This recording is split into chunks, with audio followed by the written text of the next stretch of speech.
सो मैं आपको ये बता रहा था कि जब आपका ये बी लिम्फोसाइट किसी पैथोजन को जाकर अटैच कर जाता है, यानी जब इसकी अपने कॉम्प्लीमेंट्री एंटीजन के साथ अटैचमेंट करता है, तो ये फौरन दो काम करता है। ये फौरी तौर पर दो काम करता है। एक तो it starts forming it's memory cells. ठीक है। फौरी तौर पर ये मेमोरी सेल्स बनाने लग जाता है, यानी अपने जैसे ढेर सारे क्लोन्स बनाता है। ठीक है। These are memory sales.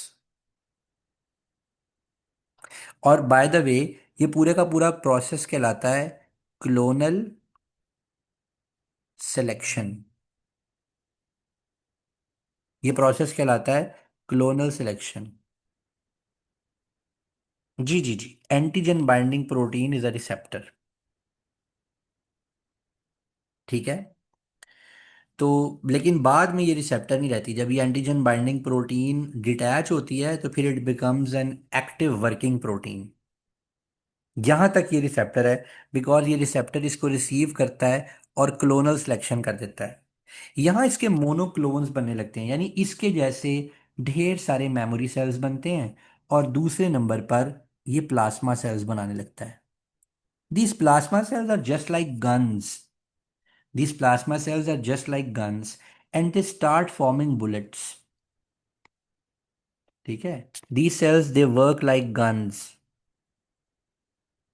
जिस तरह गन्स में से बुलेट्स फायर होती हैं, they start firing these antigen binding proteins.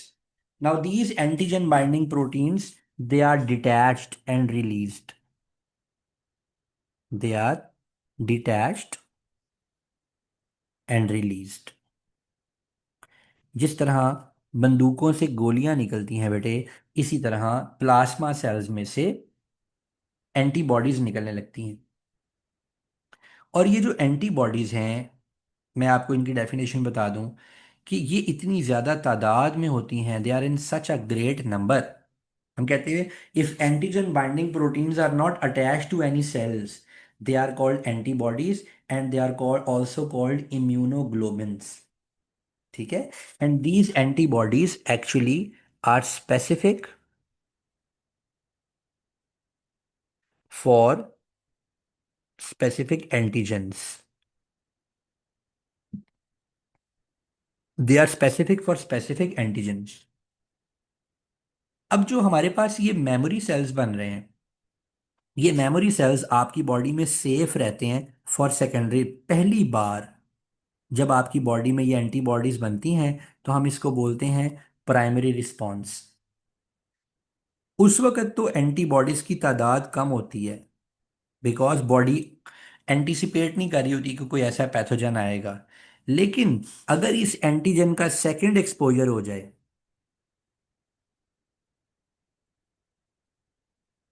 अगर इस एंटीजन का प्यारे बच्चों सेकंड एक्सपोजर हो जाए, यानी कि दोबारा से एक्सपोजर हो जाए, तो बड़ा काम खराब होता है एंटीजन के लिए। इतने सारे एंटीजन बाइंडिंग प्रोटीन्स ऑलरेडी मौजूद होते हैं, इतने सारे मेमोरी सेल्स प्रोड्यूस होते हैं कि ये memory sales they start forming many plasma cells.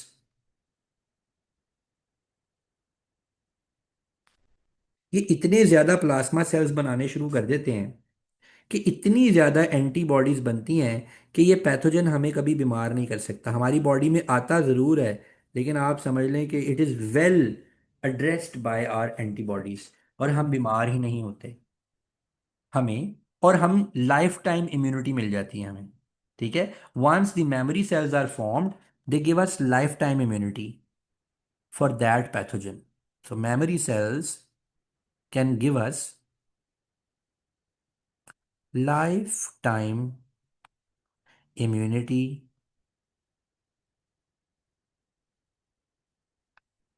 against that pathogen.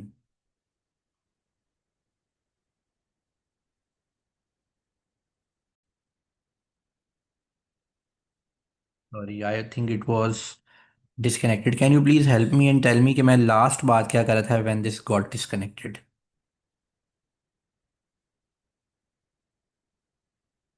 Anyone? Memory cells All right. and immunity.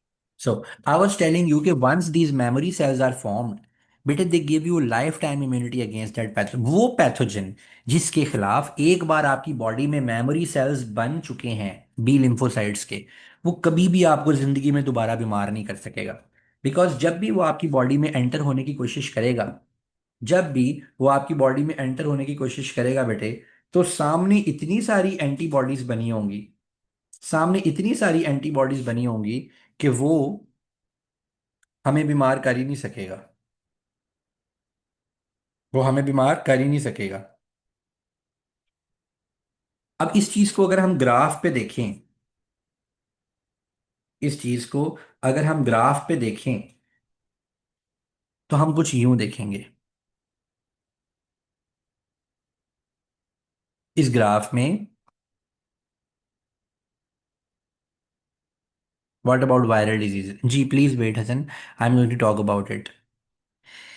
जरा इस ग्राफ में देखिए, आपको सबसे पहले वो फर्स्ट इन्वेजन, पहले आप लोग जरा 2 मिनट लेके इस ग्राफ को खुद अंडरस्टैंड करें, इसका एक्स और वाई एक्सिस देखें, फिर उसके बाद मैं आपको बताता हूँ ये क्या है।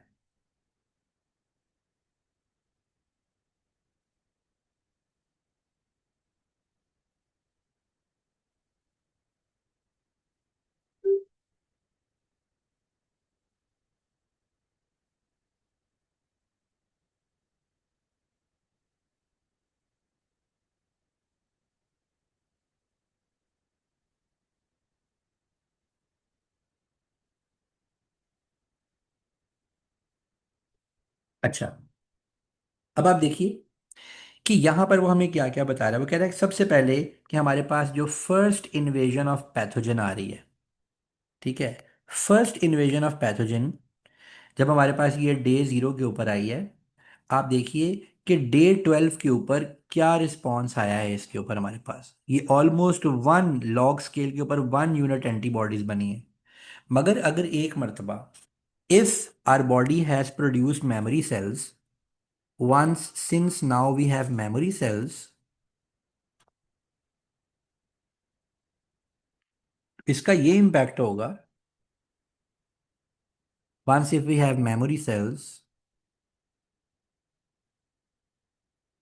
उसका ये इम्पैक्ट होगा कि next time, even if only the antigens are introduced, even if only these antigens are introduced, not the whole organism, ठीक है, सेकंड एक्सपोजर जैसे ही हुआ, तो सेकंड एक्सपोजर के बाद प्यारे बच्चों, आप देखिए because of a lot of lots and lots of memory cells, जो रिस्पॉन्स है वो 12वें दिन कितना न्यूमरस हो गया, इतना न्यूमरस हो गया कि ये ऑलमोस्ट देखें 10 को भी क्रॉस कर गया, ऑलमोस्ट 50 के करीब लॉग स्केल के ऊपर चले गए। There is a lot of difference, ये लॉग स्केल के ऊपर इसका वाई एक्सिस है कॉन्सेंट्रेशन ऑफ एंटीबॉडीज का। यानी इतनी ज्यादा एंटीबॉडीज बनती हैं कि उस आदमी को कोई डिजीज सिम्टम नहीं आता, और अगर किसी की बॉडी में ये सेकेंडरी रिस्पॉन्स हो रहा है, इसका मतलब that that person is immunised, वो आदमी इम्यूनाइज हो चुका है, वो आदमी इम्यून हो चुका है। उर्दू में बोलेंगे उसको इस्तिस्ना मिल चुका है, इम्यूनिटी मिल चुकी है उस बीमारी से, which is a big thing. ठीक है जी। हम बेटे इसको सर आर्टिफिशियली, ये जो ग्राफ है ये हमने पूरा बनाना है कि जितना आपने बनाया इतना ही सिर्फ बनाना है कि नहीं एंड तक लेके जाना है इससे कि नहीं? नहीं क्योंकि एंटीबॉडीज बाद में डिग्रेड हो जाती है। जी। जी, लिवर उन्हें ब्रेक डाउन कर देता है। नहीं बेटे, आपको कहीं पे ये ग्राफ ड्रॉ करने के लिए नहीं आएगा, आपको ये ग्राफ बना बनाया मिलेगा, आपको इस ग्राफ को एनालाइज करना होगा, क्वेश्चंस का आंसर करना होगा। ठीक है। हाँ, अगर कभी कहीं आ भी जाए तो यू अंडरस्टैंड इट कि आपको प्राइमरी रिस्पांस में कम एंटीबॉडीज बनवानी है और सेकेंडरी रिस्पांस में बहुत ज़्यादा एंटीबॉडीज बनवानी है। इसकी एमसीक्यूज की जब मैं आपको वीडियोस भेजूंगा, तो आप देखिएगा उसमें जगह जगह बने बनाए ग्राफ पर आपको एनालिसिस करना होगा। अच्छा, कभी कभी हम क्या करते हैं, हम आर्टिफिशियली भी इस चीज को इंट्रोड्यूस करवाते हैं। हम किसी ऑर्गेनिज्म की बॉडी में, पूरा पैथोजन तो नहीं, हम किसी ऑर्गेनिज्म की बॉडी में, life span of these memory cells are forever, ये मेमोरी सेल्स मरने से पहले अपने जैसे और मेमोरी सेल्स बनाते रहते हैं। जब तक इंसान मर नहीं जाता, तब तक उसके पास ये मेमोरी सेल्स रहते हैं। इसीलिए हम इसको एक्टिव इम्यूनिटी या लाइफ लॉन्ग इम्यूनिटी कहते हैं। अब प्यारे बच्चों, हम इस इम्यूनिटी को आर्टिफिशियल भी अचीव कर सकते हैं। हम अगर किसी इंसान को किसी बीमारी के अगेंस्ट इम्यूनाइज करना चाहते हैं, हम पूरे के पूरे ऑर्गेनिज्म की बजाय सिर्फ उसके एंटीजन बॉडी में इंट्रोड्यूस करवा देते हैं, और इस प्रोसेस को वैक्सीनेशन कहा जाता है। वैक्सीनेशन में हम मरे हुए ऑर्गेनिजम्स या वीक ऑर्गेनिजम्स या खाली एंटीजेंस ऑफ अ पैथोजन, जिससे हमें डर है कि ये ऑर्गेनिज्म कहीं बीमार ना हो जाए, हम उस उन पैथोजेंस को उन एंटीजेंस को इंट्रोड्यूस करवा देते हैं। और हमारी बॉडी ये समझती है कि प्राइमरी अटैक या प्राइमरी रिस्पॉन्स आया है, और हमारी बॉडी उसके अगेंस्ट मेमोरी सेल्स बना लेती है। And this is the principle of vaccination. Let's talk about vaccination now. अगर हम एक आर्टिफिशियल एक्सपोजर कर दें वीक पैथोजन का या खाली एंटीजेंस का, और हम एक आर्टिफिशियल प्राइमरी रिस्पॉन्स प्रोड्यूस करें, तो that is called vaccination. And Edward Jenner was father of vaccination. दुनिया की सबसे पहली वैक्सीनेशन स्मॉल पॉक्स की एडवर्ड जेनर ने की थी। But remember, smallpox and measles are not part of your syllabus anymore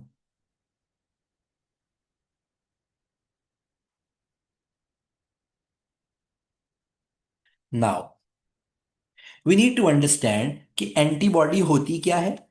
ये जो एंटीबॉडीज ऊपर बनी है, you need to understand antibody का स्ट्रक्चर कैसा होता है, एंटीबॉडी की कॉम्पोजिशन क्या है, और एंटीबॉडी काम कैसे करती है। स्ट्रक्चर क्या है, कॉम्पोजिशन क्या है, और हाउ डज एंटीबॉडी वर्क। तो बेटे, सबसे पहले तो आप ये समझ लीजिए कि बायोकेमिस्ट्री जो है इसकी वो ये है कि एंटीबॉडी प्रोटीन होती है और अमाइनो एसिड से बनी होती है। इसके नाम से पता चलता है ये इम्यूनोग्लोबिन है। यानी एक तो ये हमें इम्यूनिटी देती है, और दूसरा ये ग्लोबुलर शेप की होती है। एक तो ये हमें इम्यूनिटी देती है, और दूसरा ये ग्लोबुलर शेप की होती है। इसका मतलब ये है कि इसकी एक थ्री डायमेंशनल फोल्डिंग होती है। जरा नोट कीजिए, हमारी इस एंटीबॉडी में नीचे बेस से स्टार्ट करूंगा। आपको दो पॉलीपेप्टाइड की चेन्स नजर आ रही हैं, जिनको कि हम हैवी चेन्स कहते हैं। इस हैवी चेन्स का स्टार्टिंग रीजन फिक्स्ड रीजन होता है, इसमें कोई चेंज नहीं होता। और ये ब्लू कलर की कार्बोहाइड्रेट की चेन्स आपको नजर आ रही हैं, ये एंटीबॉडी को स्टेबल करती हैं जब वो हमारे ब्लड प्लाज्मा में मूव कर रही होती है। ऊपर देखिए, ऊपर आपको लाइट चेन्स नजर आएंगी। ये light chains actually antigen binding sites बनाती हैं। मैंने यहाँ ऊपर एक ऑरेंज कलर का ट्रायंगुलर शेप एंटीजन बनाया है। ये एंटीजन इन लाइट और हैवी चेन्स के कॉम्बिनेशन में जाकर बाइंड करता है, और इसको वेरिएबल रीजन भी कहा जाता है। This is also called a variable region. आप देखिए, जो हमारे पास हैवी चेन्स और लाइट चेन्स हैं, इनको आपस में जोड़ने वाले और इनको आपस में बॉन्ड करने वाले ये जो डॉटेड लाइन के बॉन्ड्स मैं बना रहा हूं, these bonds are called disulphide bonds. These bonds are called disulfide bonds.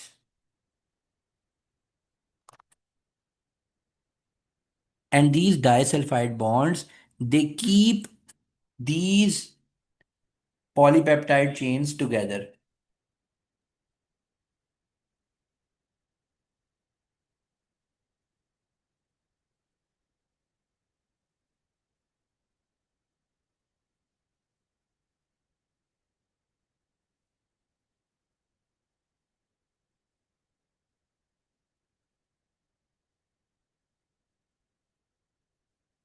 ठीक है जी।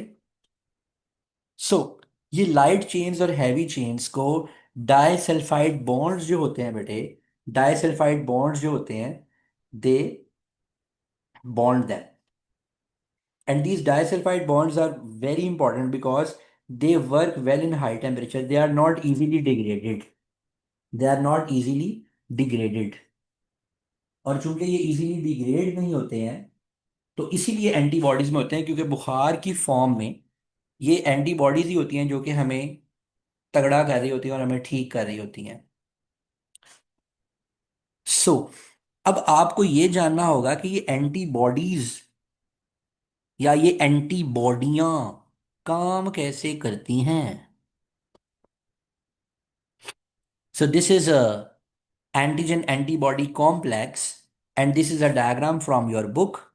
On the lower side you can see heavy polypeptide chains, then you can see chain of sugar molecules, then you can see disulfide bonds holding these large and small polypeptides together, then you can see a variable region, then you can see these antigen binding sites on which antigens are binded, and now it is making an antigen antibody complex. अब हम आपको ये बतलाएंगे कि ये antibody actually काम कैसे करती है।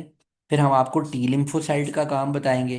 फिर हम आपको एक्टिव और पैसिव इम्यूनिटी बताएंगे। फिर हम आपको हर्ड इम्यूनिटी बताएंगे, antigenic shift, antigenic drift, concealment और monoclonal antibody production. Because auto immune diseases आपके सिलेबस से निकल गए रेली हैं। Now you don't need to learn myasthenia gravis and all these things. So बड़ा मजा आने वाला है, अभी आप बस बने रहिए हमारे साथ, कहीं मत जाइएगा। आप कहीं जा भी नहीं सकते क्योंकि पेपर आ रहे हैं। पहला तरीका मेरे प्यारे बच्चों, एंटीबॉडीज क्या करती हैं कि अगर कोई वायरस है या अगर कोई टॉक्सिन है, वो उसकी इनकैप्सुलेशन कर लेती हैं। This is my favourite word to explain this, कि वो क्या कर लेती हैं, उनकी encapsulation. Encapsulation. Encapsulation of what? Of toxins and of viruses, कि वो हमारी बॉडी को नुकसान ना पहुंचा सके। और जब ये इनकैप्सुलेट कर लेते हैं तो क्या होता है, फैगोसाइट आता है और इस इनकैप्सुलेटेड कॉम्प्लेक्स को इनगल्फ कर लेता है। फैगोसाइट आता है और इसको क्या कर लेता है, इनगल्फ।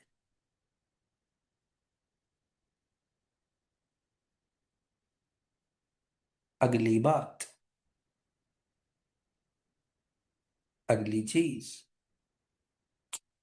हमारे पास एंटीबॉडीज ये क्या करती हैं, ये बैक्टीरिया के फ्लैजिला के साथ अटैच हो जाती हैं।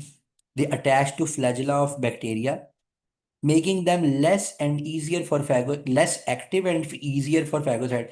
भाई जो बैक्टीरिया के पास फ्लैजिला हैं और वो भाग भाग के आपके इम्यूनिटी सेल से बच जाते हैं, जो भाग भाग के आपके इम्यूनिटी सेल से बच जाते हैं, ये उनकी टांगे बांध देती हैं, ये उनके फ्लैजिला के साथ अटैच हो जाती हैं और बैक्टीरिया भाग नहीं पाता और फैगोसाइट आकर उस बैक्टीरिया को खा जाता है।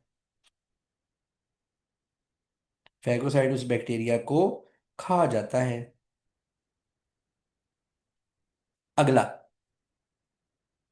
सो दे स्लो डाउन द मूवमेंट। अगला, दे क्लम्प मैनी बैक्टीरिया टुगेदर, वो ढेर सारे बैक्टीरियाज को एक दूसरे के साथ क्लम्प कर देते हैं। क्लम्प, एक दूसरे के साथ जोड़ दे, ऐसे जैसे आप ढेर सारे चोरों को आपस में बांध दें और उनसे कहें जाओ भाग जाओ, तो कैसे भागेंगे। इसी तरह इसको बोलते हैं एग्लूटिनेशन या क्लंपिंग ऑफ बैक्टीरिया।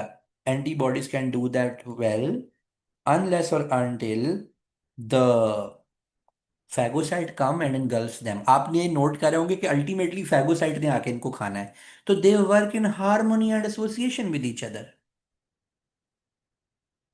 अगला तरीका सबसे घातक तरीका है, एंटीबॉडी जाके बैक्टीरिया की सेल मेम्ब्रेन के साथ अटैच होती है और उसके टुकड़े टुकड़े कर देती है, उसको बर्स्ट कर देती है, उसको फाड़ देती है, कहानी खत्म, बैक्टीरिया मर जाता है।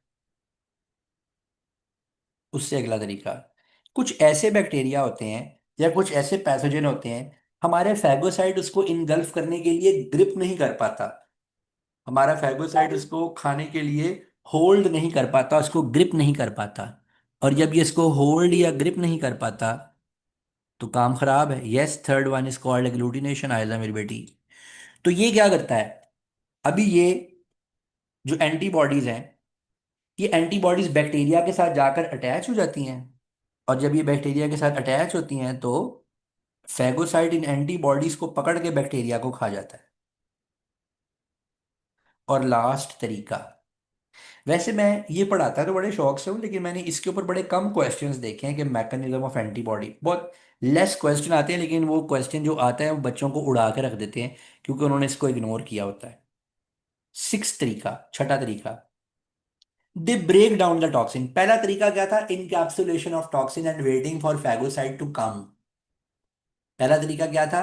Encapsulation of toxin and then waiting for the phagocyte to कम।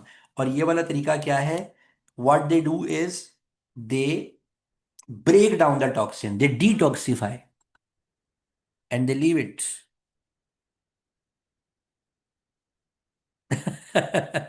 पकड़न पकड़ाई पे थोड़ी देर का पॉज नहीं आ सकता। थक गए हैं क्या?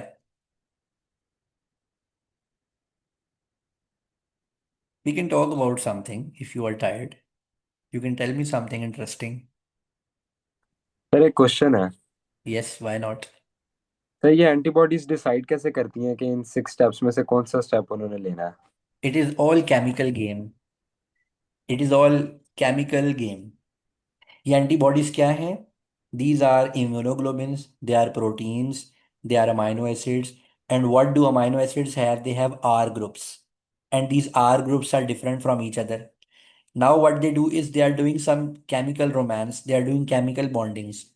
So, the way they are binding with the toxin, so जिस वक्त एक एंटीबॉडी टॉक्सिन के साथ बाइंड कर रही है, एंटीबॉडी के आर ग्रुप्स टॉक्सिन के केमिकल्स के साथ इलेक्ट्रॉन शेयरिंग कर रहे हैं, और उन टॉक्सिन्स के जो केमिकल स्ट्रक्चर है, या उसकी हाइड्रोलिसिस करवा रहे हैं, या उसको किसी चीज़ के साथ कंडेंस करवा रहे हैं। So ultimately they are doing the chemical stuff.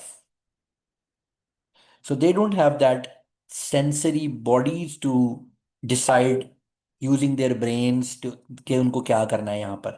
ये सब आगे केमिकल, जैसे एंजाइम सबस्ट्रेट के साथ बाइंड करने के लिए अपनी वो जो एक्टिव साइट होती है उसके अमाइनो एसिड के आर ग्रुप्स आपकी जो सबस्ट्रेट है उसके ग्रुप्स के साथ बाइंड करके उनको तोड़ देते हैं या जोड़ देते हैं। जैसे वहां पर सारा केमिकल धंधा चल रहा होता है, यहाँ पर भी सारा केमिकल धंधा is going on. I'm very glad you asked this question.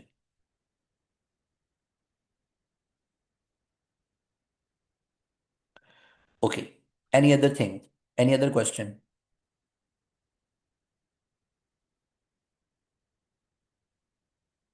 I really like it when you guys ask questions because that keeps me motivated and that keeps me in the spirit. कि अच्छा यार, they're listening to me well.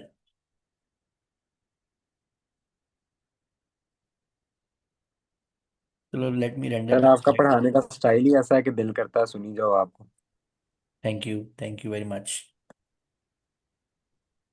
अच्छा प्यारे बच्चों, अब हम अगली बात करते हैं। और वो अगली बात ये है कि हम now we will talk about T lymphocytes. अभी हमने बी लिम्फोसाइट्स की तो बात कर ली। When we are talking about T lymphocytes, तो ये टी लिम्फोसाइट्स भी स्पेसिफिक इम्यूनिटी ही हैं। जैसे बी लिम्फोसाइट्स स्पेसिफिक इम्यूनिटी थे, इसी तरह टी लिम्फोसाइट्स भी स्पेसिफिक इम्यूनिटी हैं। ये क्या करते हैं बॉडी में? अच्छा, हम तो आपको ये ऑर्डर में पढ़ा रहे हैं ना। हम तो आपको पढ़ा रहे हैं कि सबसे पहले फैगोसाइट्स आए हैं, फैगोसाइट्स ने ये किया, फिर बाद में लिम्फोसाइट्स आए। ये सारा कुछ साइमल्टेनियसली हो रहा है हमारी बॉडी में। ऐसा नहीं कि पहले नंबर पर वो आता है, फिर दूसरे नंबर पर ही आता है, फिर तीसरे नंबर नहीं।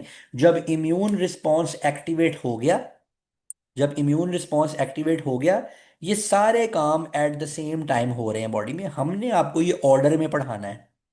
We are teaching you in an order, but it is not occurring in the body in the same order.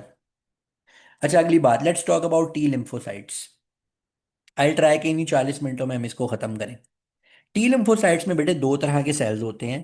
एक होते हैं किलर टी सेल्स, और दूसरे होते हैं हेल्पर टी सेल्स।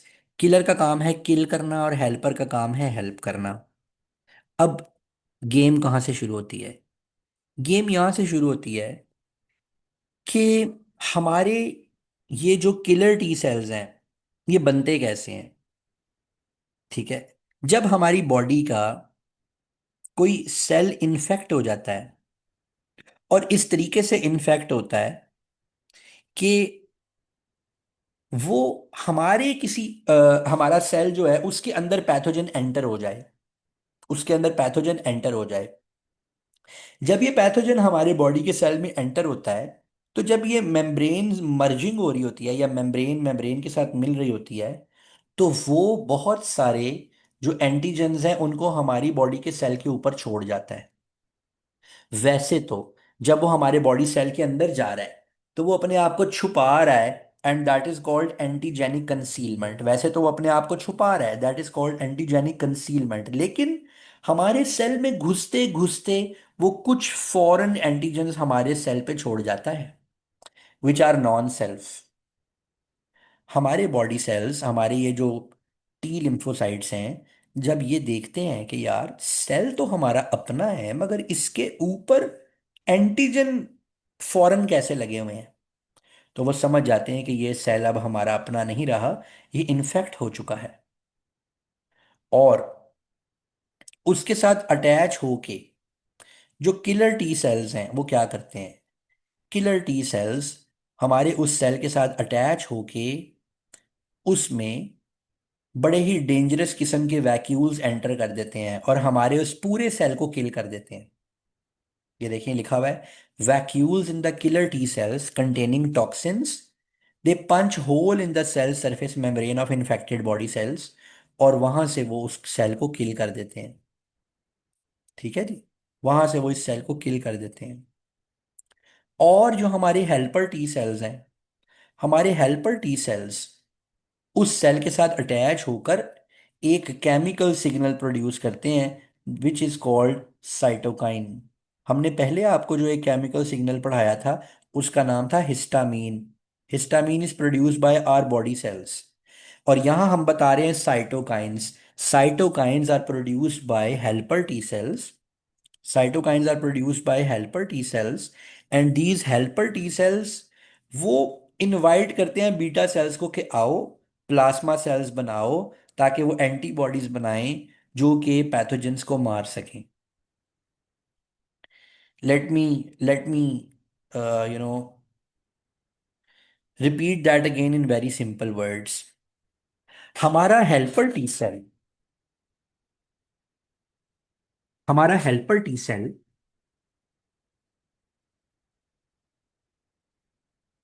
होय होय होय होय होय, किधर गया हमारा helper T cell? This is helper T cell. जब ये हेल्पर टी सेल इनकाउंटर करता है किसी पैथोजन को, ठीक है, जब हमारे हेल्पर टी सेल किसी पैथोजन को इनकाउंटर करता है जो कि जाहिर है उसके साथ कॉम्प्लीमेंट्री है, हेल्पर टी सेल के ऊपर भी एंटीजन बाइंडिंग प्रोटीन्स होती हैं, वो कहता है कि वो ये तो कॉम्प्लीमेंट्री है, इसका क्या नाम है, हेल्पर टी सेल। तो वो फौरन तौर पे चीखें मारता है, वो एक हेल्प सिग्नल प्रोड्यूस करता है जिसका नाम है साइटोकाइन। और ये साइटोकाइन क्या करता है, अट्रैक्ट करता है, साइटोकाइन अट्रैक्ट्स बी लिम्फोसाइट्स। और ये अट्रैक्शन कैसे होगी, again it is a chemotactic attraction, chemical attraction है जो कि इनवाइट करता है, ये केमिकल अट्रैक्शन है जो कि इनवाइट करता है बी लिम्फोसाइट्स को, कि बी लिम्फोसाइट्स आएं, और बी लिम्फोसाइट्स आकर दो काम करें। एक, वो अपने जैसे कई मेमोरी सेल्स बनाने लगें, वो अपने जैसे कई मेमोरी सेल्स बनाने लगें, और दूसरे नंबर पर वो प्लाज्मा सेल्स बनाने लगें। और फिर वही कहानी शुरू हो जाए जो भी हम आपको पिछले टॉपिक में पढ़ा चुके हैं बी लिम्फोसाइट्स वाले, कीमोटैटिक टेक्टिक अट्रैक्शन। बेटे, हमारे पास सेलुलर लेवल के ऊपर जो मूवमेंट्स होती हैं हम उनको टेक्टिक मूवमेंट्स कहते हैं। और ये टेक्टिक मूवमेंट्स के अंदर हमारे पास आपने पढ़ा होगा फोटोटेक्टिक, जिसके अंदर प्लांट के सेल्स लाइट की तरफ अट्रैक्ट हो जाते हैं, जियोटैक्टिक जिसमें रूट्स ग्रेविटी की तरफ अट्रैक्ट हो जाती हैं। इसी तरह एक कीमोटैक्टिक मूवमेंट भी होती है जिसके अंदर केमिकल अट्रैक्शन की वजह से सेल्स किसी खास डायरेक्शन में मूव करने लगते हैं। इसको फोटोटैक्सिस, जियोटैक्सिस या कीमोटैक्सिस भी बोला जाता है। प्लांट्स के सेल्स लीफ के सेल्स रोशनी की तरफ मूव करते हैं क्योंकि उनको लाइट की ज़रूरत होती है। रूट्स ज़मीन की तरफ मूव करती हैं क्योंकि उनको पानी या हाइड्रोटैक्टिक मूवमेंट, पानी की तरफ अट्रैक्ट। इसी तरह कुछ चीज़ें केमिकल्स की तरफ अट्रैक्ट होती हैं because they are composed in such way। B lymphocyte है ये।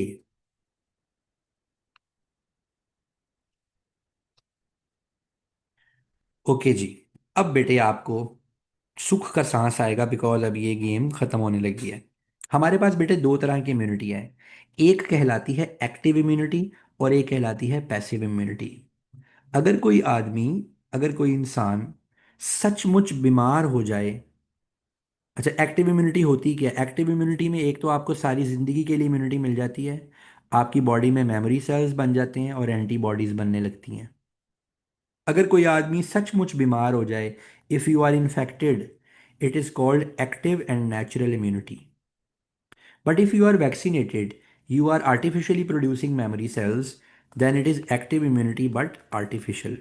There is no difference in natural active and artificial active immunity as far as के भाई बॉडी की capacity to get you immune, both work in the same way. अगर आप सचमुच बीमार हो जाएं या वैक्सीनेट हो जाएं, आपको इक्वल लेवल की इम्यूनिटी मिलेगी।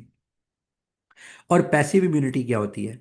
पैसिव इम्यूनिटी होती है अगर आपको पहले से बनी बनाई प्री मेड एंटीबॉडीज आपकी बॉडी में डाल दी जाएं। इसमें आपको इम्यूनिटी मिलती तो है मगर शॉर्ट टाइम के लिए मिलती है। आपका लिवर अल्टीमेटली एंटीबॉडीज को तोड़ के बॉडी से बाहर निकाल देता है। अगर ये बनी बनाई एंटीबॉडीज आपको माँ के दूध से मिल रही हैं एक इन्फेंट को, तो इट इज़ नेचुरल पैसिव। और अगर आप इनको बने बनाए ड्रिप की फॉर्म में इन एंटीबॉडीज को इंजेक्ट कर रहे हैं, then it is artificial passive. Examiner का ये इतना को फेवरेट एरिया है। आप जब इम्यूनिटी के क्वेश्चंस करने बैठेंगे, आप देखेंगे कि लगता है एग्जामिनर को इसके अलावा कोई और टॉपिक पसंद ही नहीं है। अगर एग्जाम में इम्यूनिटी का क्वेश्चन आए और आप बच्चा मुझे बताया कि सर कल पेपर में इम्यूनिटी का क्वेश्चन आया था, याद नहीं आ रहा कौन सा क्वेश्चन था, मैं उससे पहला सवाल ही पूछूंगा, एक्टिव पैसिव पूछ रहा था? वो कहेगा अच्छा जी, हाँ जी सर वो एक्टिव पैसिव, क्योंकि ये एग्जामिनर का फेवरेट एरिया है। और इस ये जो स्लाइड इंफॉर्मेशन आपके सामने है, इसके ऊपर कम से कम कोई 50 के करीब एमसीक्यूज मैंने देख ली हैं। तो बात सिंपल है। एक्टिव लाइफ लॉन्ग है, मेमोरी सेल्स बनते हैं। पैसिव शॉर्ट टर्म है, 3 महीने के लिए होती है और एंटीबॉडीज बनी बनाई बॉडी में इंट्रोड्यूस होती हैं। छोटे बच्चे को माँ के कोलोस्ट्रम या मिल्क से मिल रही होती हैं। और अगर कोई आदमी या फॉर एग्जांपल किसी को सांप काट गया है, आप ये इंतज़ार तो नहीं करोगे कि यार 7 दिनों बाद तेरे अंदर एंटीबॉडीज बनेंगी फिर तू बचेगा। ये 7 दिनों में तो बेचारे का क्या ही हो जाएगा, उसका तो कुल भी हो जाएंगे, सब कुछ हो जाएगा उसका। ठीक है। सो उस वक्त आप उसको, क्योंकि आपको पता है कि एंटीबॉडीज टॉक्सिन्स को ब्रेक कर सकती हैं, आप बनी बनाई आप बनी बनाई एंटीबॉडीज उसकी बॉडी में एंटर कर सकते हैं। इसके बाद बेटे चंद टर्म्स हैं जिनका आपको पता होना चाहिए। और पहली टर्म है हर्ड इम्यूनिटी। अगर आप किसी कम्युनिटी के सारे लोगों को इम्यूनाइज कर दें, this is called herd immunity.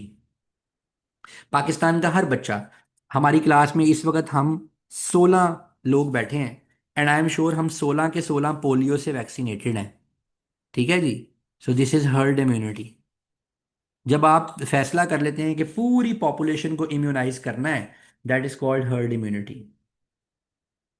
अगली कहानी, अगली बात, व्हाट इज एंटीजेनिक शिफ्ट।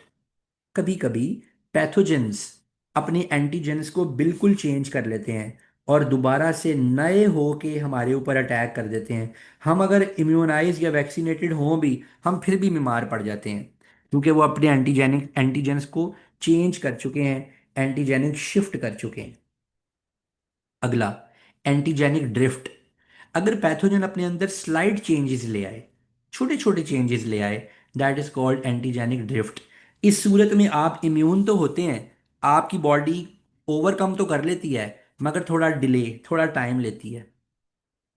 और एंटीजेनिक कंसीलमेंट ये होती है कि पैथोजन आपके बॉडी सेल्स के अंदर छुप जाए। ऐसे केस के अंदर पैथोजन के साथ डील करना बड़ा मुश्किल हो जाता है। And malaria is one of the classic examples of antigenic concealment. इसके बाद बेटे, हमारे पास ये जो ऑटो इम्यून डिजीजेज हैं ये आपके सिलेबस से निकल चुकी हैं। अब हमें लास्ट चीज पढ़नी है इस चैप्टर की, that is production of monoclonal antibodies. हम मोनोक्लोनल एंटीबॉडीज के अंदर एक टेक्निक यूज करते हैं जिसको कहा जाता है hybridoma technique. This is called hybridoma technique. हम क्या करते हैं, हम एक एंटीजन को किसी ऑर्गेनिज्म की बॉडी में इंजेक्ट करते हैं। जैसे यहां पर हमने चूहे की बॉडी में एंटीजन्स को इंजेक्ट करवाया। जब उसके प्लाज्मा सेल्स बन जाते हैं तो हम उसके स्प्लीन से वो सेल्स लेते हैं, और दूसरी तरफ हम कैंसर सेल्स उठाते हैं। हम कैंसर सेल्स और प्लाज्मा सेल्स को आपस में मर्ज करके हाइब्रिडोमा बनाते हैं, जो कि हमारे लिए एंटीबॉडीज बनाने लगते हैं। और हम इन एंटीबॉडीज की कमर्शियल यूज करते हैं। लास्ट मिनट चल रहा है, जो हमारी नेक्स्ट क्लास होगी परसों, मैं यहीं से बात शुरू करके आगे चलूंगा। ये थोड़ा सा आपको मैं डेप्थ में पढ़ाऊंगा। मैं भी आपको नोट्स ग्रुप में इसके नोट्स शेयर करता हूँ। अगर आपका कोई सवाल हुआ तो आप ग्रुप में ज़रूर पूछिएगा, क्योंकि ये लास्ट मिनट है हमारा और ये किसी भी वक्त क्लास ख़त्म हो जाएगी। तो आई वुड लाइक कि आप ग्रुप को एक्टिव रखें, आप ग्रुप में कोई भी सवाल पूछा करें, एमसीक्यूज के स्क्रीनशॉट्स डाला करें। Let's make this group productive आपके एग्जाम्स के लिए। और हमारा ये इम्यूनिटी का चैप्टर ख़त्म हुआ।